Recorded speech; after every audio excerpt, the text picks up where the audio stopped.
Hello అండి. Welcome to my channel A to Z Telugu tips. ఇవాల్టి మన క్రిస్పీ అండ్ టేస్టీ రెసిపీ వచ్చేసి బొబ్బర్ల వడలండి. వీటిని మనం అలసంద వడలని కూడా అనవచ్చు. అలాగే ఈ వడలను చేయడం చాలా ఈజీ. అంతేకాకుండా చాలా టేస్టీగా కూడా ఉంటాయి. బొబ్బర్లలో హెల్త్ బెనిఫిట్స్ చాలానే ఉన్నాయండి. వీటిలో యాంటీ ఆక్సిడెంట్స్, విటమిన్స్ పుష్కలంగా ఉంటాయి. వీటిని ఆహారంగా తీసుకుంటే పోషకాహార లోపంతో వచ్చే కొన్ని రకాల వ్యాధులనేవి ఉండవు. వెయిట్ లాస్‌కి మంచి ఆహారం ఇది. బ్లడ్ కొలెస్ట్రాల్‌ని కూడా కంట్రోల్ చేస్తుంది. ఇంకా లేట్ చేయకుండా ఈ హెల్తీ రెసిపీని టేస్టీగా, క్రిస్పీగా ఎలా చేసుకోవాలో చూసేద్దాం. ముందుగా ఒక బౌల్ తీసుకొని దానిలో 2 కప్పుల బొబ్బర్లను తీసుకొని బాగా వాష్ చేసి నానబెట్టుకోవాలి. నేను వీడియోలో చూపించిన కప్పుతో 2 కప్పుల బొబ్బర్లను తీసుకున్నాను. మీరు మార్నింగ్ బ్రేక్‌ఫాస్ట్‌లో చేసుకోవాలనుకుంటే నైట్ నానబెట్టుకుంటే సరిపోతుంది. 6 లేదా 7 గంటలు నానబెట్టుకోవాలి.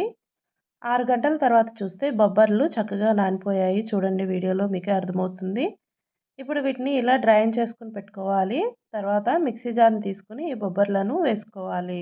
అలాగే 7 లేదా 8 పచ్చిమిర్చిని కూడా వేసుకోవాలి. నేను ఇందులో పచ్చిమిర్చిని మాత్రమే వాడుతున్నాను. కారం యూజ్ చేయట్లేదండి. మీరు కారం వేసుకోవాలి అంటే కొద్దిగా పచ్చిమిర్చిని తగ్గించి వేసుకోండి.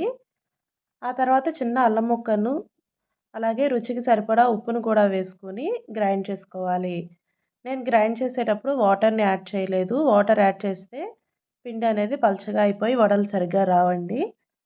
గ్రైండ్ చేసుకున్నాక బౌల్‌లోకి తీసుకొని ఒక ఉల్లిపాయని సన్న ముక్కలుగా కట్ చేసి వేసుకోవాలి. ఆ తర్వాత కొద్దిగా కొత్తిమీరను కూడా వేసి బాగా కలుపుకోవాలి. ఇలా కలుపుకున్నాక ఒకసారి చిన్న పిండి ముద్దను తీసుకొని వడ చేసి చూడండి పర్ఫెక్ట్‌గా వచ్చిందా లేదా అని. వడ పలచగా ఉంటే కొద్దిగా బియ్యం పిండిని కూడా వేసుకొని కలుపుకోండి. నేనైతే బియ్యం పిండిని వేయలేదు. నాకు వడ పర్ఫెక్ట్‌గా వచ్చిందండి. తర్వాత స్టవ్‌ని ఆన్ చేసి కడాయి పెట్టి డీప్ ఫ్రైకి సరిపడా ఆయిల్ అనేది వేసుకోవాలి. ఆయిల్ హీట్ అయ్యాక ఒక్కొక్క వడని చేసి ఆయిల్‌లో వేసుకోవాలి. మీకు నచ్చిన షేప్‌లో వేసుకోండి వడలు. నేను 2 రకాలుగా వేశాను. వడల్లాగా అయినా, గారెల్లాగా అయినా వేసుకోవచ్చు. ఇలా వేశాక స్టవ్‌ని మీడియం ఫ్లేమ్‌లో పెట్టుకొని రెండు వైపులా తిప్పుకుంటూ వేయించుకోవాలి. వడ అనేది లైట్ బ్రౌన్ కలర్ వచ్చిన తర్వాత తీసుకుని పక్కన పెట్టుకోవాలి. ఇలా అన్నీ వేసుకుని ఒక్కొక్కటిగా పక్కన పెట్టుకోండి. ఇలా ఒక్కొక్కటిగా మొత్తం వడల్ని వేసుకోవాలి. తర్వాత ప్లేట్‌లోకి సర్వ్ చేసుకొని మీకు నచ్చిన చట్నీతో ఎంజాయ్ చేయండి. ఇంత హెల్తీ రెసిపీస్‌ని మీరు కూడా ట్రై చేయండి.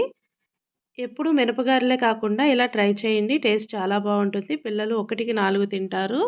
ఒకసారైతే ట్రై చేసి చూడండి. ఈ రెసిపీని మీలో ఎవరైనా ట్రై చేస్తే టేస్ట్ ఎలా వచ్చిందనేది నాకు కమెంట్‌లో చెప్పండి. వీడియో నచ్చితే లైక్ చేసి అందరికీ వీడియోని షేర్ చేయండి. ఇలాంటి మరిన్ని హెల్తీ అండ్ టేస్టీ రెసిపీస్‌ని మీరు నా ఛానల్‌లో చూడాలనుకుంటే ప్లీజ్ నా ఛానల్‌ని సబ్స్క్రైబ్ చేసుకోవడం మర్చిపోకండి. Please like, share and subscribe my channel. Thanks for watching.